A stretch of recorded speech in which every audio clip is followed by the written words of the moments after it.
Hi, this is Doug Sharpe with the National Leadership Briefing. It is good to be connected with you today.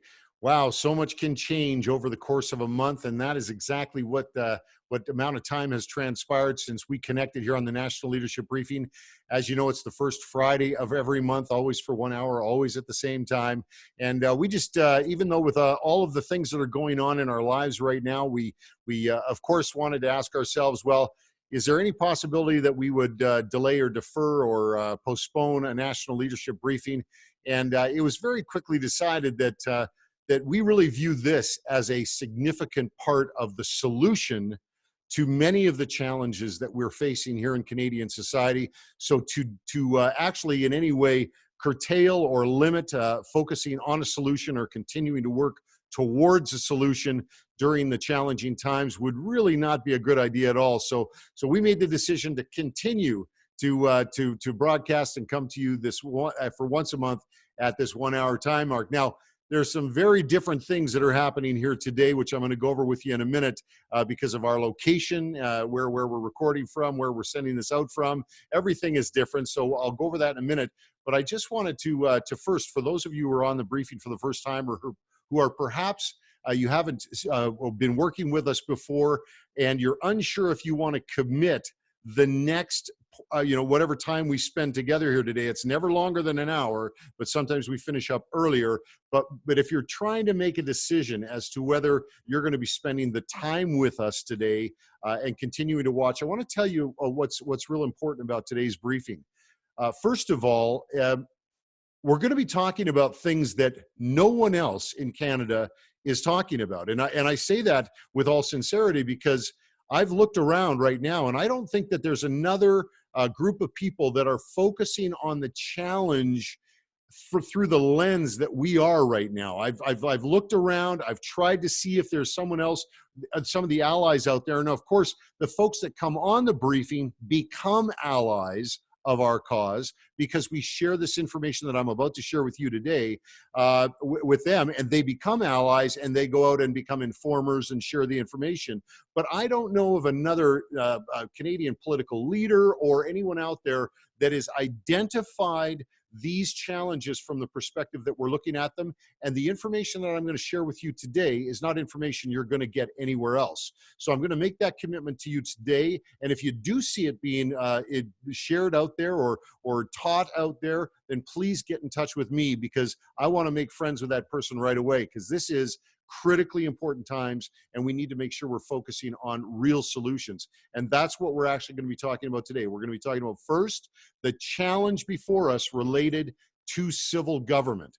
That is now civil government could be a federal government, provincial government, municipal governments, and even school boards. Local school boards are a form of civil government. But today we're going to be focusing on challenges that we are experiencing right now with all levels of government.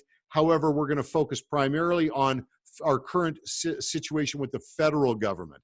So that is the challenges that we're going to talk about today. Again, aren't being discussed to the same degree from the same perspective through the same lenses we're talking about them today, but we are going to be focusing on that. Now, whenever we bring a challenge forward to the people we serve here on the National Leadership Briefing, we make a commitment to always deliver alongside of it the solution to that problem. So I'm also going to be sharing that with you today. So please don't think I'm just going to whip you into a frenzy of fear and get you all lit up and angry about a situation. That's not what we do. We focus training, we train and learn and look objectively at things and critically think through things.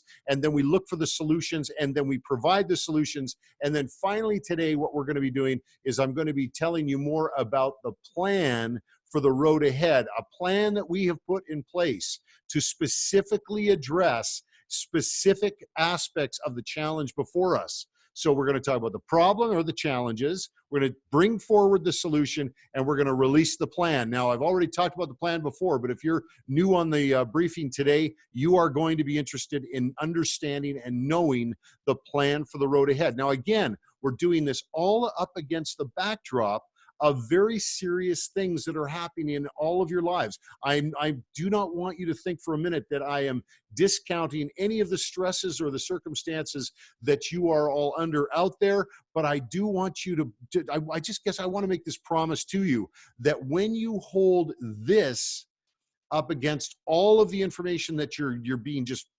bombarded with these days online, I hope you see that this is a significant part of the solution that we are looking for the road ahead. So please stick around. I encourage you to do that. Now, I have to also let you know that we're doing this from my home today, of course, because our offices are closed. I usually broadcast from our offices, but our offices are closed. And in my home, there is a significant possibility that as we're going through this, that there is going to be things happening in the background. So I'm going to just continue on. Now, and one thing in particular, oh, there she is right here. I have a golden doodle. I have a dog.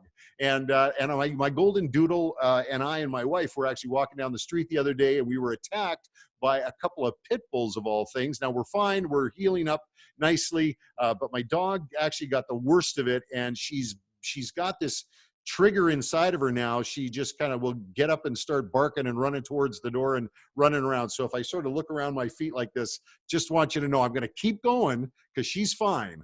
But it may look like I'm sort of like I dropped my pencil or something, right? So anyway, so stick with it if that happens. If there's any interruptions, I apologize in advance, but we are here to make the best of it, obviously, as we continue on. So I'm going to be segueing now into where we usually have what's called the boardroom segment. When we do this in the office, we have a boardroom segment where I stand in front of the big whiteboard, and but I do have an easel set up right next to me here. So what I'll do is I'm going to start this video for you.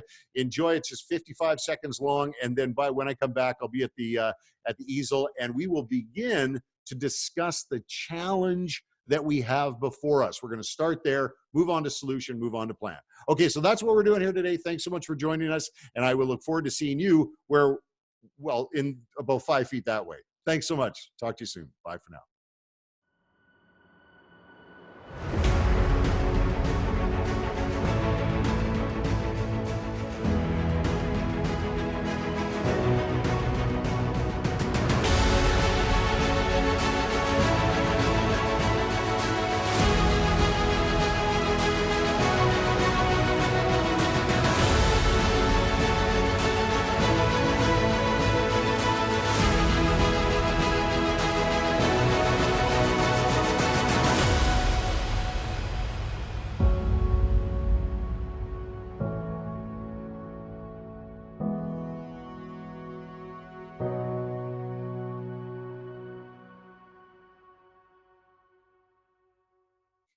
Okay, we're back. Now, the NLBCanada.ca website that was shown to you on that brief video, just want to make a couple of points here. First off is that is the registration point for the National Leadership Briefing that you're on today. If you want to share the briefing with someone, that is the best website to send them to. Also, we're going to be using here today, we're going to be using this training template that is behind me. This template and other resources are always going to be added to the website, but this one here is on the website right now. So what I'm about to do is I'm going to be using this training template to describe some of the challenges that we're experiencing right now here in Canada with our civil government. And you can now take this information and either you can go on the website, download this piece yourself and share it with others, or you can just share the video that we're going to be making from this presentation today. So let's get started here in my home. Like I say, I got to tell you, my golden doodle, just by me standing up, she's like frenzied, kind of running around what's going on. She doesn't really know what's going on. So I don't know what's going to happen. Let's give it a shot.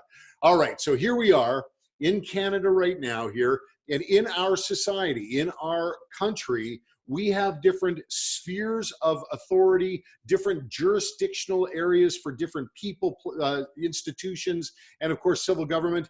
And in our society, the fair and just of our society is the respect we have for each other's jurisdiction. So in other words, if the individual that is a member of a family respects the individual's rights and jurisdictional limits of authority and of the other citizens in the family, then you know that a family can be much more relaxed and much more, it could be a joyful thing. But if one of the individuals in the family, perhaps a young child, decides that they're more important, they can really disturb the balance, right? So we live in a society where, again, we have all of these different jurisdictional areas of authority. We have all of our different spheres of authority that we can operate within. Let's take you, for example, here. We'll start here. You yourself, you as an individual citizen in the country of Canada, you have a sphere of authority that you can operate in, and you can do the things that you want to do. Anything, you can make the choices about the way that you live your life.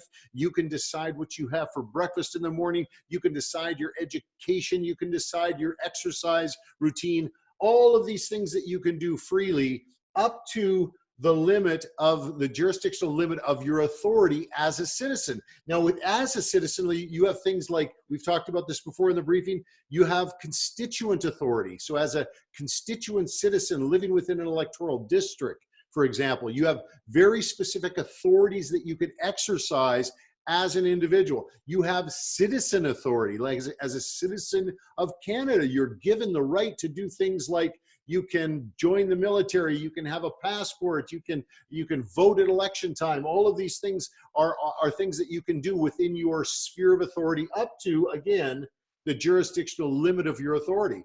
Now, this is also called a government, just like civil government. In other words, these are governments as well. This is self-government, the government of self.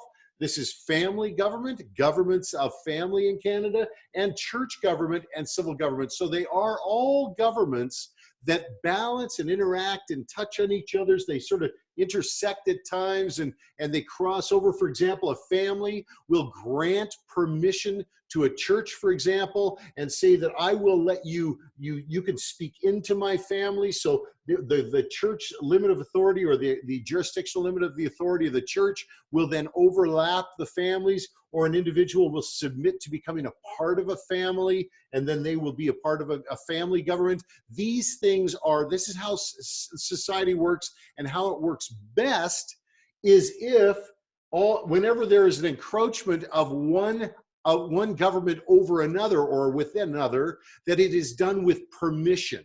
So the reason why I want to stress that is because we have a concern that we're talking about, a challenge that we have in Canada here with our civil governments right now. And the reason is because of all of these individual governments, of all of these individual spheres of authority in Canada, civil government is unique among all of them. And the reason is that we grant, as citizens, we grant civil government specific powers that are unique to them and them only.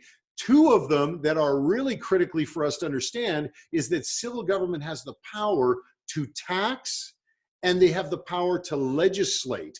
And with those two powers, it makes them extraordinarily powerful in relation to the other governments. It also can, because governments are made up of people, their jurisdictional limit of the authority of civil government, which is defined in our founding documents, our constitutional documents, our Charter of Rights and Freedoms, things like that. All of this jurisdictional limit of authority can be abused because they use the powers of taxation and the powers of legislation to, in fact, without permission often, expand the jurisdictional limit of their authority to encroach upon the other spheres of government in Canada. Now, we've seen that happen here quite often here in Canada. We saw, for example, laws that were passed by Parliament as far as taking legislative power. We saw laws in Parliament that were passed that were that were restricting the rights of the individual citizen to speak up.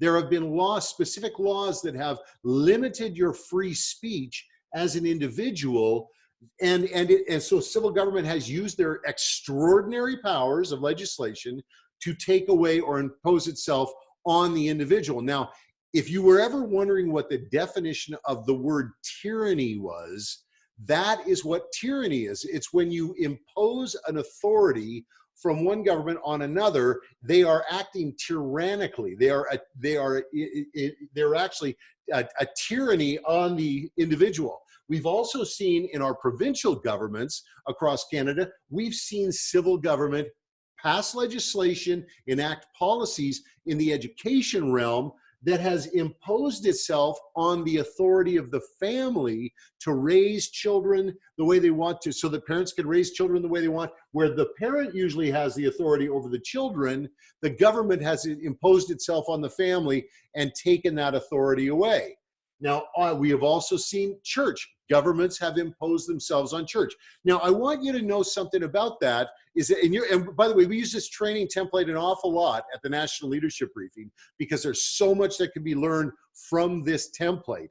But I want to tell you something that's really interesting for you to know about how they use this legislative power to actually act in tyrannical ways on these other spheres of authority here in Canada. How do they get away with it?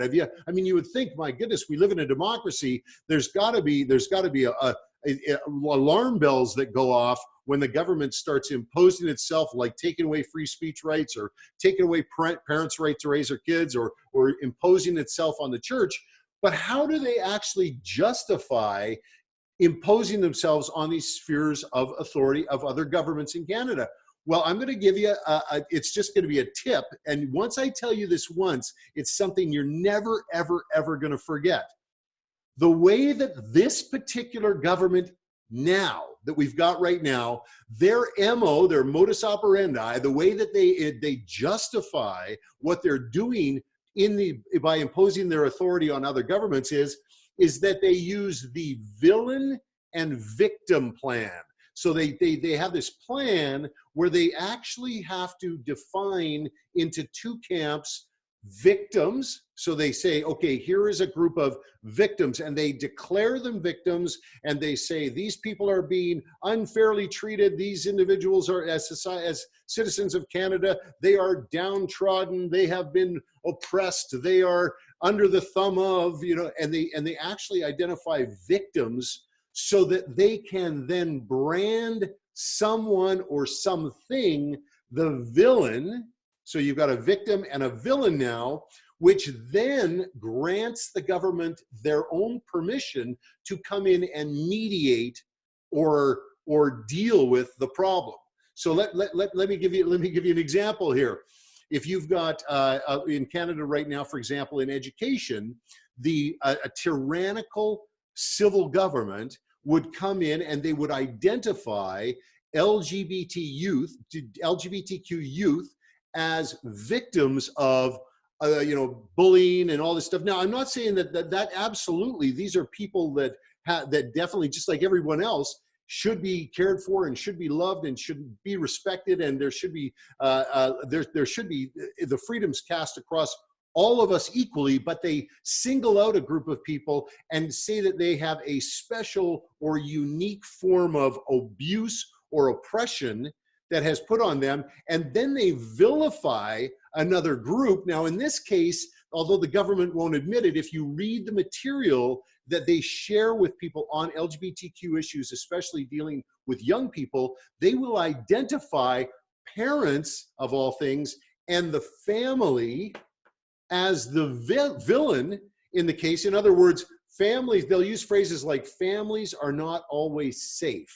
That's one of the lines that you hear quite a bit, which means that if you've got perhaps a young child or who is experiencing gender confusion and feels, in their words, this is their words, that the young child was born into the wrong body, or that their gender doesn't match their biological sex, if the family and the parents do not support that child in their belief that they are living in the wrong body, then all of a sudden that triggers an authority of government, or legitimizes an authority of government to then reach into the family and start dictating how things go. So they start oppressing the family, the leader, the parents in the home, and they actually basically impose themselves and take over the child.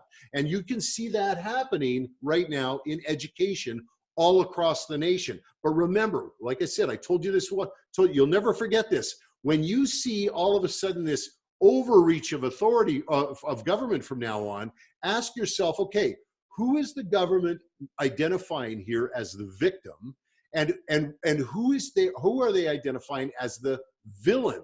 Because then you will see, that's how they're justifying their actions, by imposing themselves on the family or on the individual or on the church. So all of these, this is a very regular thing that you're never going to forget from now on. Okay, so what do we do when we actually see this kind of thing happen? Is that we need to change governments so that you want a government in place that does not act in this way, a government that is not out there constantly identifying victims and villains in society, granting themselves legislative powers to then go in and mediate or resolve or be the sole protector or provider of the security of those victims. Because that is a very dangerous government to have. If a government gets really good at it, they can grab an awful lot of a power all of a sudden. Now, let's look on this. Those are individual kind of micro issues, but let's take a look at the macro circumstances that we're in right now. Right now in Canada, we have a significant challenge before us as a nation with COVID-19 and everyone being locked in their house, and everybody's all the businesses are shutting down, and there's a need for massive stimulus. Well, the government, you'll be able to spot this. The government now will easily want to put everybody in Canada, this is the dream for this government right now, that they can actually look out on the sea of Canadian citizens and say, you are all victims, and you're victims of the villain that is COVID-19. Like, that's this disease, that's this thing that's going to come and attack you, and you are the victims. So we are granting ourselves powers, special powers, legislatively and through spending and taxation, which is, remember, the other superpower the civil government has, to then move into your lives in a very, very big way and take control to solve the problem.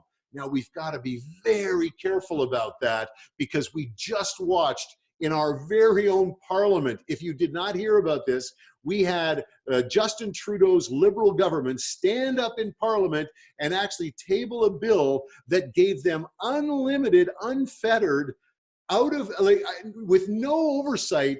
They proposed a bill that gave them spending powers right through to 2021 without any need for them to return to the House of Commons between now and 2021 and to actually get any kind of approval on spending. They basically proposed a bill in the House of Commons that would have given them a blank check to do whatever they wanted, spend as much money they wanted on whatever they wanted for right up until the 2021 with no need to reconvene. Now, in our Canadian parliamentary system, the parliament is in place to actually be the place where all of our parliamentarians must return to. They must come back annually. They must come back and meet and discuss what the government is going to be spending the money on, present budgets, and then they vote. Everybody votes on the budget. It must be approved by the House of Commons. But this one bill would have given them unlimited powers that they would have been able to reach into everybody's lives in all sorts of ways. However, there is something in our Canadian parliamentary system which is brilliantly designed to be there, and that is the opposition. We have an opposition to government, a group of individuals that sit in opposition to the ideas of government, and they caught that bill and the flaws in that bill, and thank heaven for that, because they shut down Clause 2 and they limited a lot of the powers of government to kind of hold them back. So that's a villain. They identified the villain as COVID-19 and the victim as all of us in Canada, and they tried to just grab all this power. Pardon me. So this is why you need to understand the jurisdictional limits of authority. Now, in a society, just so you know, if you're a parent of a family, in a society where families and parents don't teach their children about the jurisdictional limits of their authority and the sphere of authority that they can operate in and the authority that they possess to conduct themselves within that sphere, wherever in a society parents don't teach children that, governments have more laws automatically, because if there's the less self-government there is, the more civil government there is. It's just the way it is. When you look at all of the different societies and cultures and governments of the world, less self-government always means more regulation, more laws from civil government. We definitely don't want that. So how do we, I'm going to transition now into start focusing on the solutions, because this is a significant problem of government right now, is that they are reaching constantly. They're always trying to expand. And I want to, it's not because they're inherently evil or anything. It's just that governments are made up of people and they are flawed individuals.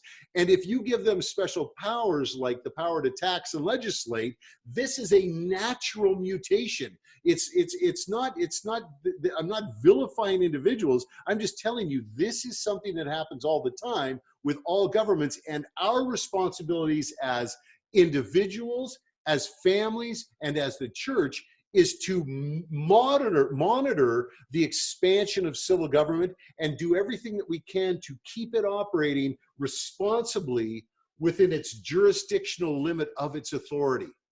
Okay? So how do we do that? Now I'm going to talk about, we're going to transition a little bit into the solution, or part of the solution, because in the National Leadership Briefing, if you tune in over a period of time, you'll see that we're constantly bringing solutions. We're constantly bringing ideas forward that can help overall build up our society culture, strengthen our political realm, and make better governments. But let's take a look at right now at one solution that I want you to focus on today as we lead into the plan for the road ahead. In Canada, the way it works is that individuals, our parliamentary system, our constitutional monarchy, our system of government, what happens is that individuals get together in tribes. I don't know if you can see that in the corner there. There's groups here. They get into groups of people, and people rally around the things that they believe in political parties, and they form different groups, and then they in that political party, they develop things like their constitution, their policy document. They talk about the things that they share in common. They draft legislation and make legislative proposals and then they say, if you elect me and I go to Parliament, if I form government, we are going to do this, this, this, and this. Now, what individuals in society then do is on election day, is they actually, through the political process, through elections, through the whole process leading up to the elections, what they do is they actually transfer their authority or lend their authority to civil government to operate. So they make these individuals raise up people among them. Everybody gets together, says, okay, I like that idea, I like that idea, I like that idea. And the guy with the most ideas or the gal with the most ideas gets sent to Ottawa at the federal level, and they get to be in charge of the government. That's how it works. But you lend your authority for a period of time. Now, how you lend your authority through the political process is through something called a mandate. And it's important that we understand what mandate is because it's one of the greatest challenges that we have in society is that when you send a government to Ottawa or to the legislatures or to your municipal councils locally in your own towns or cities, you send them with this mandate. They make promises to you about what they're going to do. You give them authority, or lend them authority, I should say. You lend them authority to go and execute those things as part of a mandate. And then when they get there, they're supposed to do what they said they were going to do. But again, oftentimes they forget and they become tyrannical. So we need to really focus whenever there's an opportunity for us to send somebody to Ottawa and actually be there to represent the things that we want them to represent.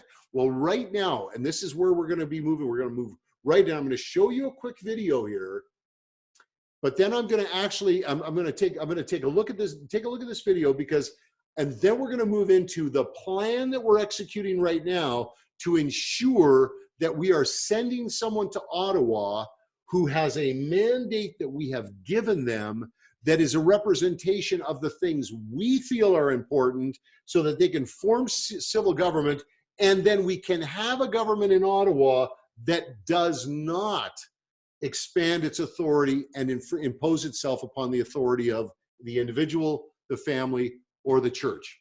So that's the challenge that we've experiencing right now. Now let's move to the plan. That's the challenge. The solution is going to be, we're going to focus on is right here, and we're going to talk about the plan right now is how we're going to get there. Okay, so watch this video real quick, and I'll be right back to finish up. Thanks for now.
Okay, so that is the website conservativeupdate.com. We're going to be talking about that in just a moment, but I want to just make sure that we're clear on the details of the solution. So we've got this challenge with civil government. We've got them imposing themselves on the jurisdictional authorities of individuals in society, of the family, of the church, and we need a solution to actually respond, and perhaps even, I mean, this is really ultimately the goal, is to get out in front of this wave and actually start driving the agendas, and so we don't have to deal with it kind of looking at it as a challenge. We can keep it at bay permanently. So this is a significant portion of the solution. For those of you who are new on the briefing, you are not familiar with this, so I want to make sure that we go slow enough so that you can pick it up. However, I have to say there's a lot of people on the briefing today who have been here before who are familiar with the 4 pillars on the board behind me. So I've got to kind of find that balance between going slow enough so that we don't leave anybody behind, but also going fast enough so that we don't lose any of the 8 type personalities that might be on the briefing today. So I want you to know there's a lot of resources that discuss this in more detail, but let's make sure that because it's a key part of the solution to the problem that we've got. I don't want to miss going over it at all. So what we've done here on the National Leadership Briefing, it's actually the foundation of where we came from, and it's actually the central rally point of what we rally around when we get together is we believe on the National Leadership Briefing, we believe in 4 things. It is the 4 things that we focus on. It is the 4 things that we teach. It's we talk about, we promote, we edify, we lift up. These are the things that bring us together. And what we do on the National Leadership Briefing is we focus on these things and set aside all the other things that we're different about. Like there's so many differences in all of us on the briefing. I mean, we have, like, for example, on the briefing, we serve Christians. There's a lot of Christians on the go. There's a lot of people that don't go to church. There's a lot of people that are Jewish. There are Sikhs on the call, but there are things that we share in common. There are things that we believe in all together that we want to see advanced and lifted up. And we believe that if we focus on advancing these certain things in society, culture, politics, and in civil government, that a lot of the challenges that we have in society will actually go away. In other words, we won't have to run around and put out spot fires all the time, because we've advanced these ideas that then correct a lot of the other challenges out there. So let me tell you about what these 4 things are, a little bit about them, and then give you some examples of some of the things that would go away if we actually lifted these things up to a significant enough degree, a high enough profile in society. First of all, the very first pillar, we call them pillars, the very first pillar that we rally around is a pillar regarding parental authority. We believe on the National Leadership Briefing that parents in Canada have the right to raise their children the way they want. We believe that they should be able to raise their children with the same faith tradition and with the same values that perhaps they were raised with by their parents. And that freedom must be respected by the governments, and that there should be government shouldn't be imposing themselves on the family. So try to imagine, just on that one point alone, if a bunch of us got together across Canada and rallied around just that one pillar, how many problems with education would go away? Like, we're having challenges with the education system all across the nation. Well, if all of our civil governments actually respected the authority of parents to raise their children the way they want, then a lot of our challenge with that would just disappear. What's the second pillar? Well, the second pillar is that we believe that those we elect to serve us in civil government, and all of this language is, by the way, going to be sent to you after in the post-briefing notes. So this is very exact language. Those we elect to serve us in civil government must respect and defend our right of belief and freedom of religion. So if we actually have an election coming up, we're just not going to let that one go by. If there's an election coming up at any level of government, I mean, if there's municipal councillors that are going to be elected to our local councils, if there's school board trustees that are actually going to be elected, if there's provincial government representatives, members of parliament, doesn't matter. We want to make sure, all of us, that those we elect to serve us in those roles are going to respect and defend our right of belief and freedom of religion once they're in that job. Try to imagine how many of our problems, again, just go away if that's the case.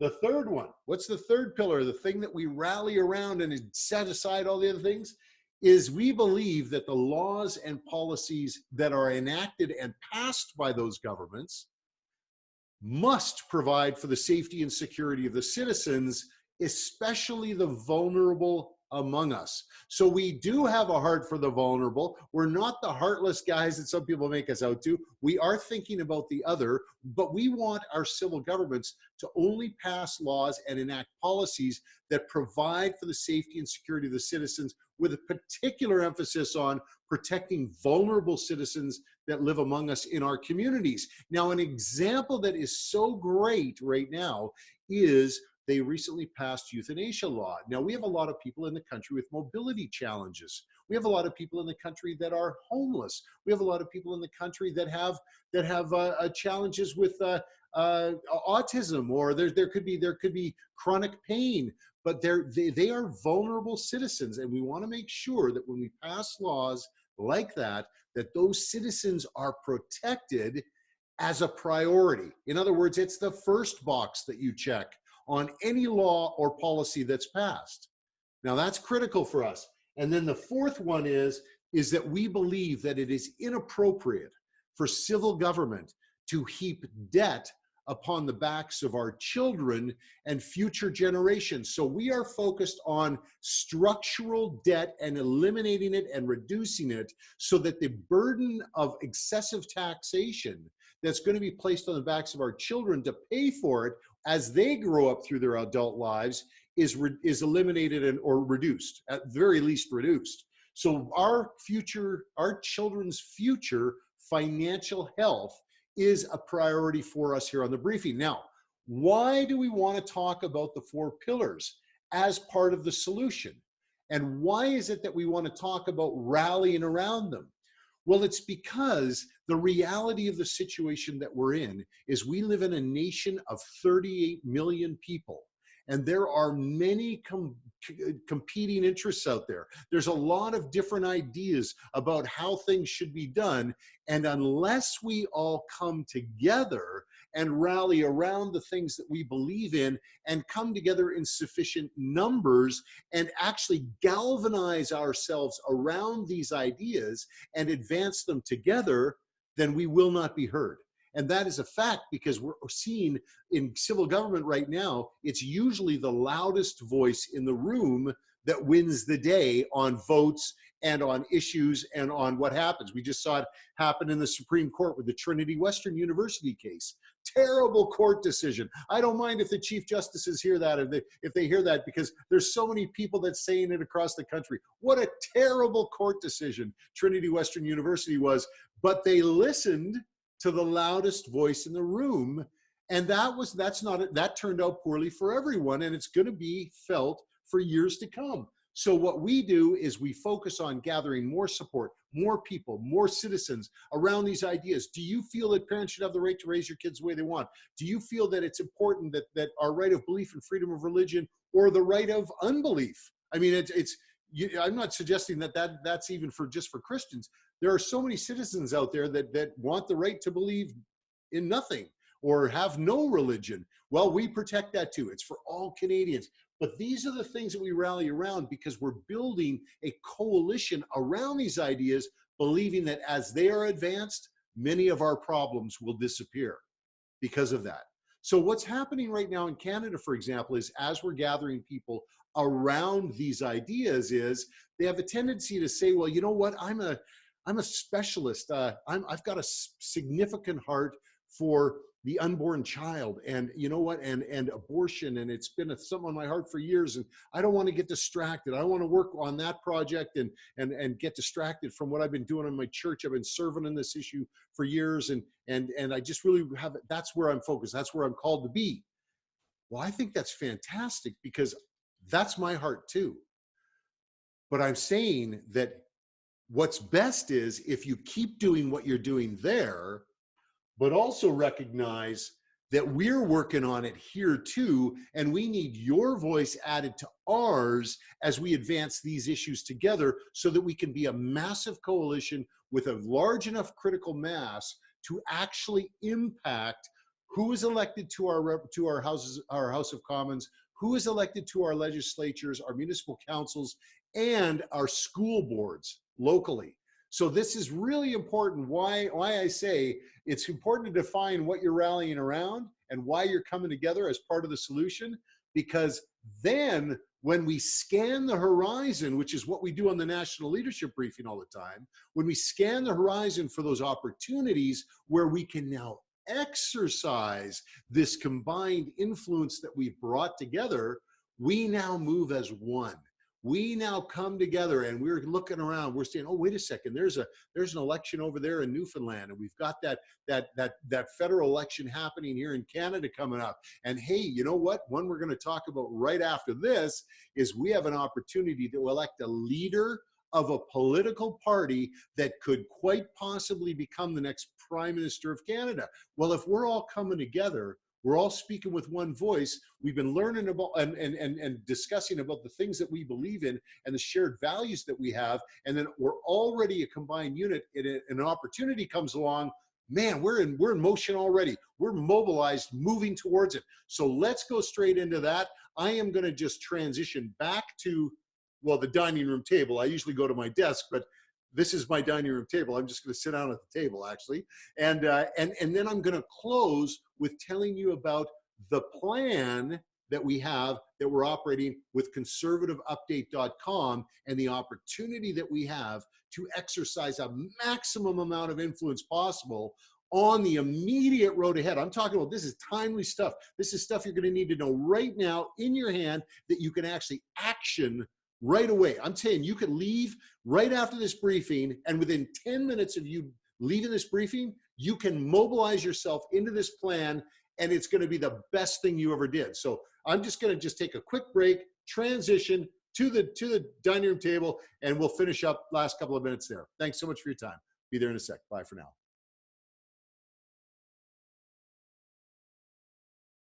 Okay, just a few more minutes and we'll be done. Now where are we at? We've looked at the challenge, civil government. We've looked at the solution. We've taken a look at how a big part of it is that we rally around the things we believe in. We build a coalition. We come together. We rally around these ideas and advance them as a coalition, as a unified voice. But then we're scanning the horizon for those opportunities. And some of them are big, some of them are small, and some of them are massive. And the one that we have before us right now is massive.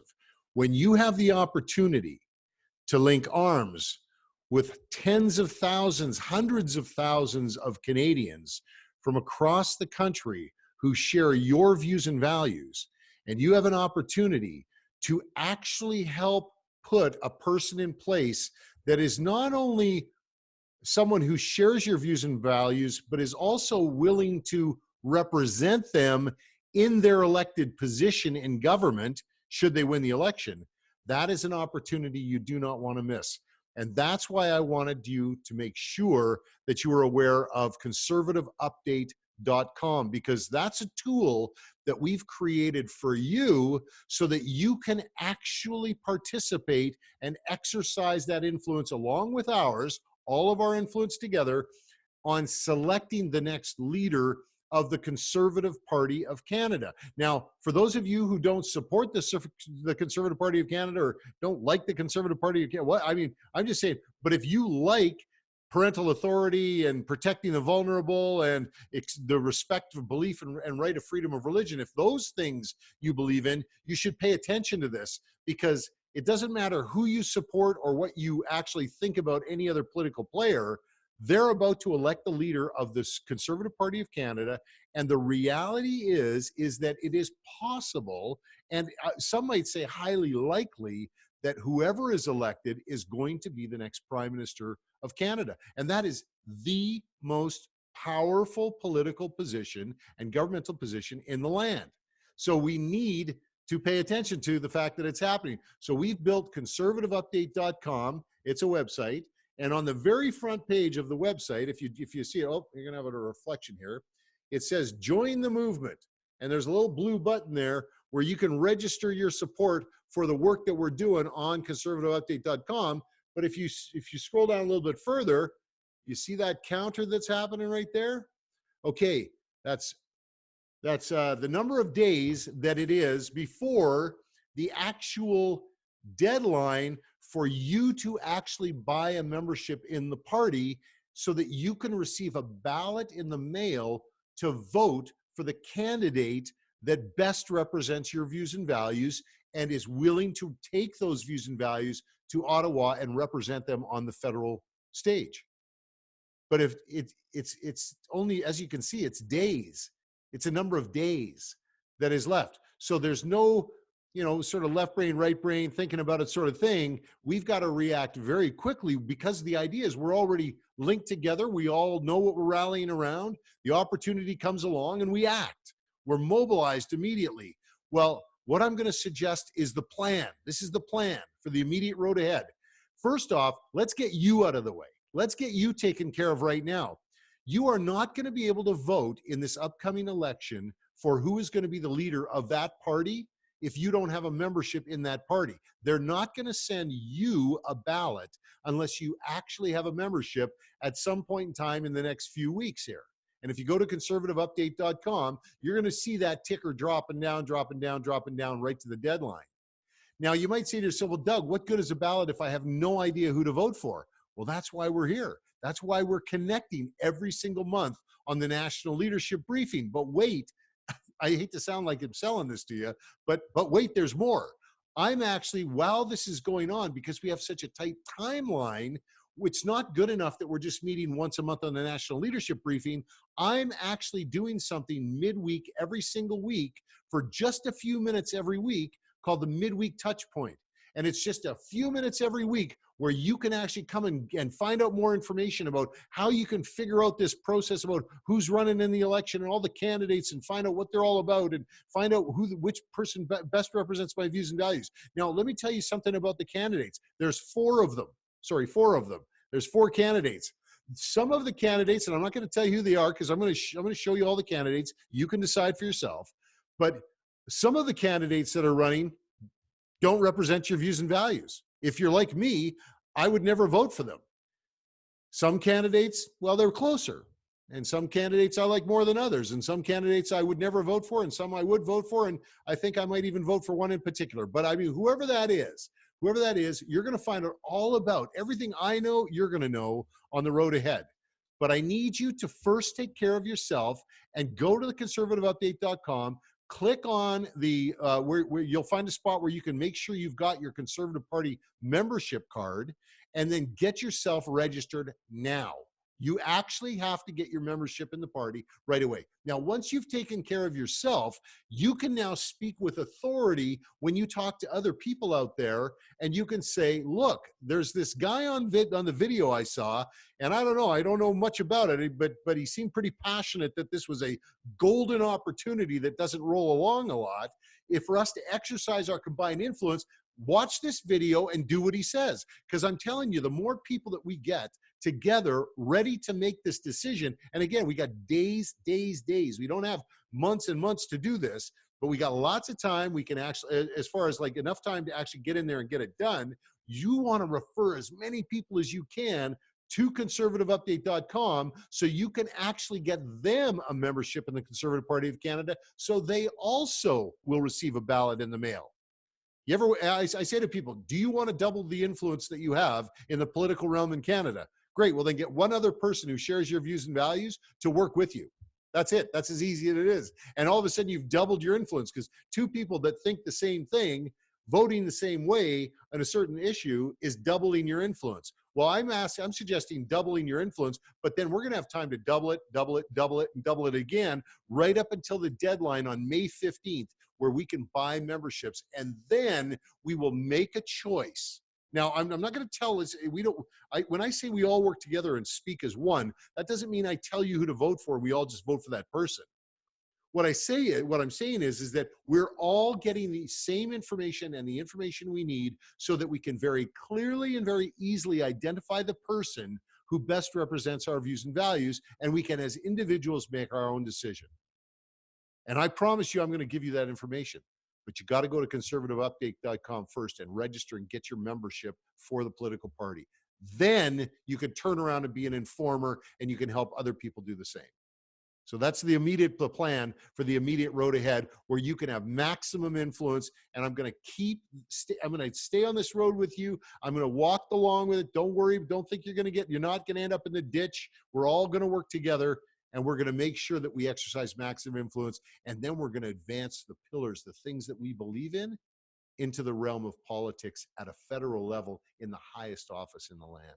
How does that sound? And a lot of our problems, I'm telling you, are just going to disappear when things like that happen. So thank you so much for your time together. I'm excited about working with you. I really am. I'm excited about walking the road with you. I'm excited about answering your questions. I'm excited about hearing from you in the future. And I'm excited about celebrating when we can look at a leader in our land and say that to a great degree, that person is a reflection of the things that I believe in. And I believe in that leader, and I think that he's going to make, or she's going to make, great decisions. So anyway, thanks so much for your time today. Welcome to my home, by the way. You come on over anytime, but we'll see you next month. We might be back in the office. We might be back here, but I am looking forward to seeing you again. And remember, there's the midweek touch point, so you're not going to actually have to wait a whole month. I'm going to see you for these brief little moments in time every week, midweek. I'm going to send you a little video just to stay in touch with you. Well, God bless you. God bless your family, and God bless Canada, especially now on this road ahead that's kind of a little bit bumpy, and there are a few unknowns out there, but we all stay together. We'll be fine. All right. Thanks so much for your time today. Bye for now.